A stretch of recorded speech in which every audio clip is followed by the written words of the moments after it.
Hey everyone, welcome back to my channel, and welcome to the second episode of the Superman Marathon. Today we're obviously talking about Superman 2. Now this is also gonna be a two-parter. The first part we're gonna be talking about the regular theatrical cut, and then in the next part we are gonna be talking about the Richard Donner cut. Which one do I prefer? We'll find out in that part. Um, so Superman 2. So really quickly to kind of quickly go back to the first film, um, there was something meant to do for that film, and I completely forgot about doing that, and that is the rating for the film. Personally, for the first film, I give it a 8 out of 10. Um, and this may come as a little bit of a surprise to you guys, but this film I honestly rate a 9 out of 10. So yeah, I honestly think this is better than the first film. Certain points are a little lacking, but this is my personal favorite Superman film in terms of how good the film is, and um just like the editing, the score. The first one tops this one, but in terms of um nostalgia and for me, which one's the better film, I think Superman 2 is the better film.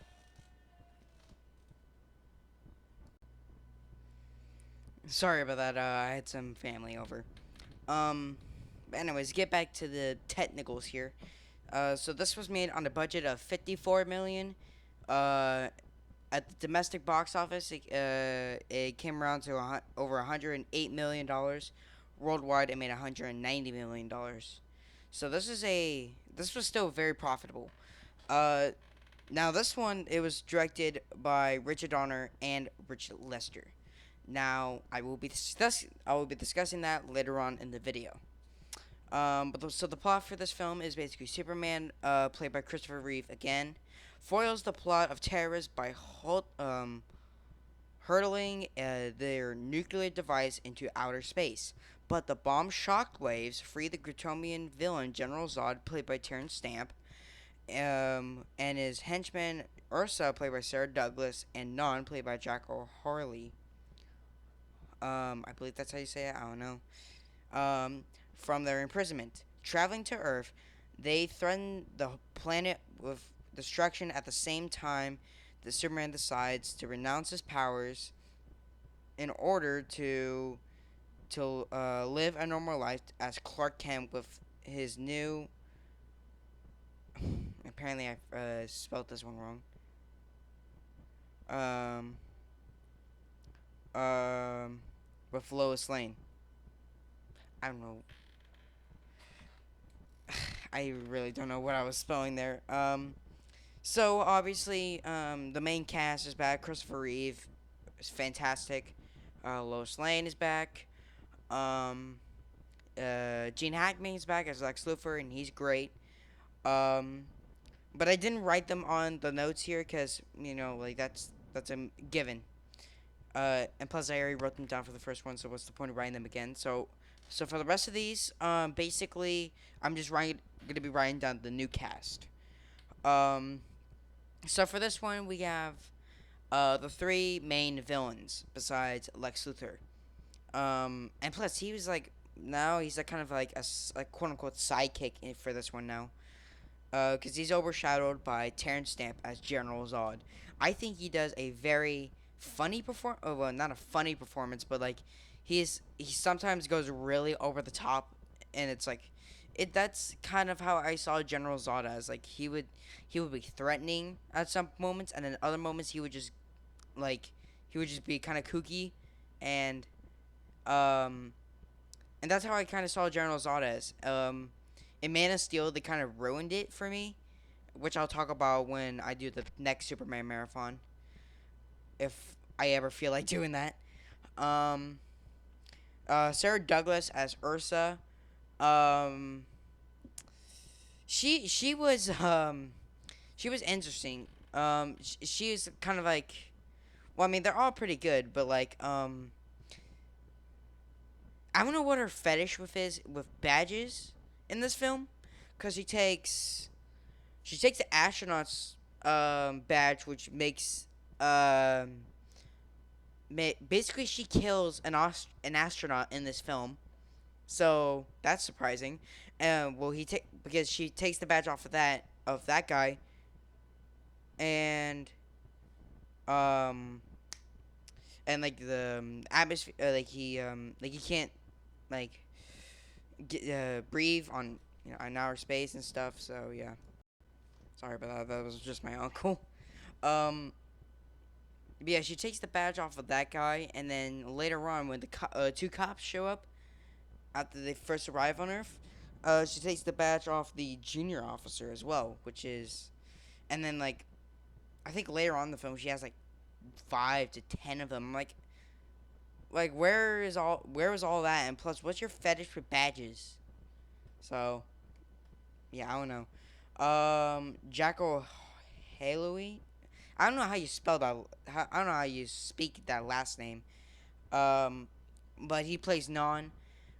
In this film, they basically made him a newt or a mute. So basically, I don't think he ever talked in. Well, I don't know. I haven't really read the Superman comics, but I don't think Non ever talked in um in the comics. But I know. Well, and oh God, I almost knocked it over. And he doesn't talk in this, so um, which it makes him kind of like a dog kind of thing, whereas like General Zod and like Ursa are kind of like not. I don't think I don't. It's not really portrayed like this, but I kind of see it as like General Zod and Ursa are kind of like the mother and the father respectively.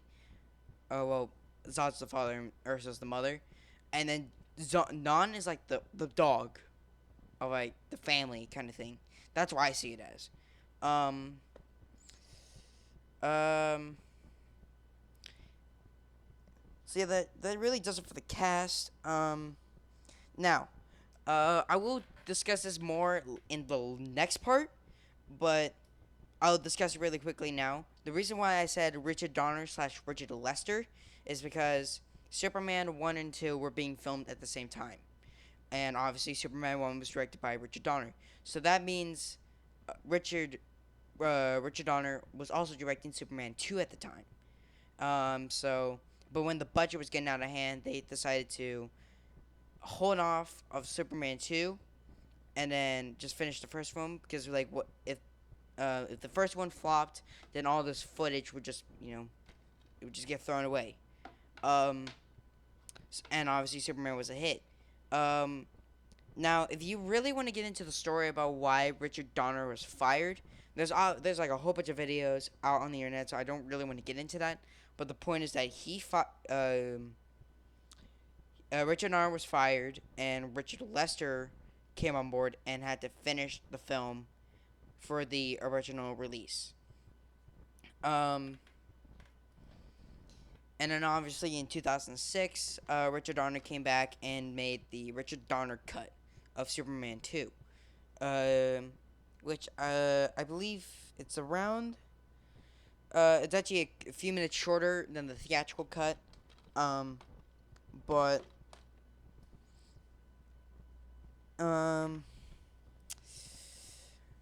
so anyways, so let's talk about the editions really quickly, or the DVD and Blu-ray releases. Um, for the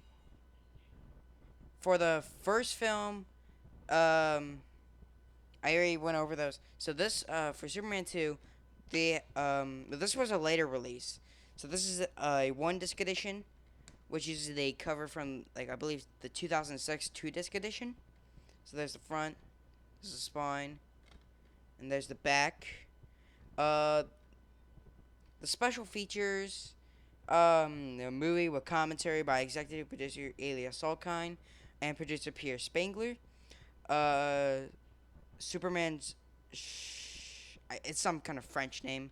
That's a deleted scene. Soundcheck remastered in Dolby Digital 5.1, and then the theatrical trailer.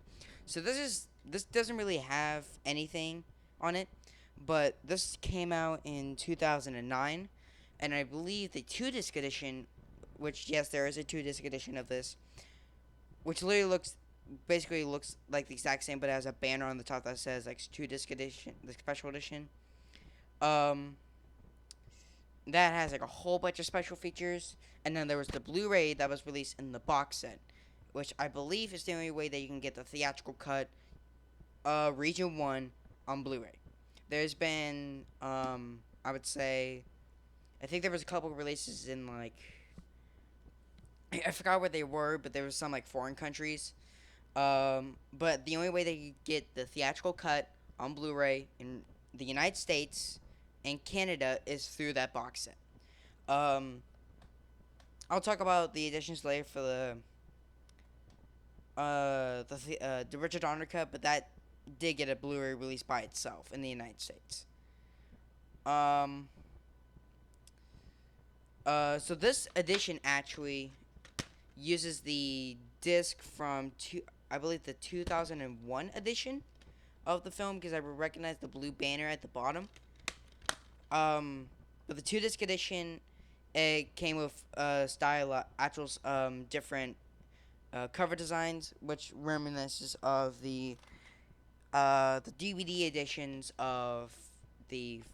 I'll use Superman 3 as an example, because it has like these colors and stuff. So basically, it was like this. It was just like this design.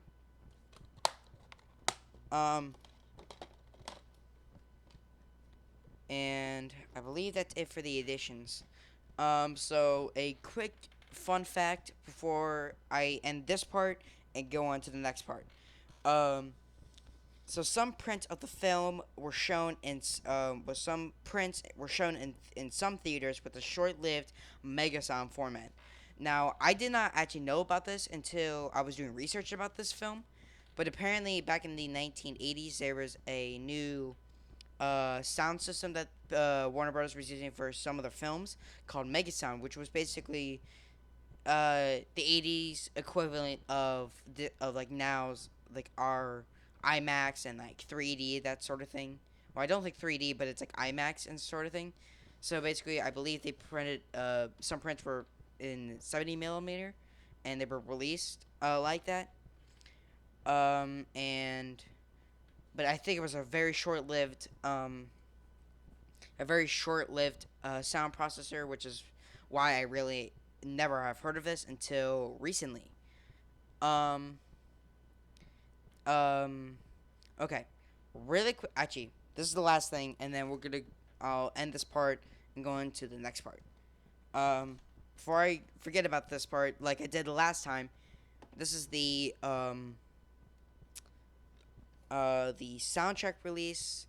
Now this is both of the soundtracks that Ken Thorne did, which he did Superman 2 and 3. This is the La La Land Records edition. So there's the front, spine, on the side, other side, and the back. Now I'm only going to be talking about the Superman 2 tracks on this. So the first disc is all Superman 2. The second disc is tracks 1 through 5 are Superman 2 continued, and then source music and songs from the Superman films. And then the third disc is Superman 3. So the first disc has General Zod, and then the background of it has Superman after he's gotten beaten up at the restaurant with the green crystal in the Fortress of Solitude. And then here's the might as well show this now. Here's the booklet. So the front has Superman 2 and the back has Superman 3.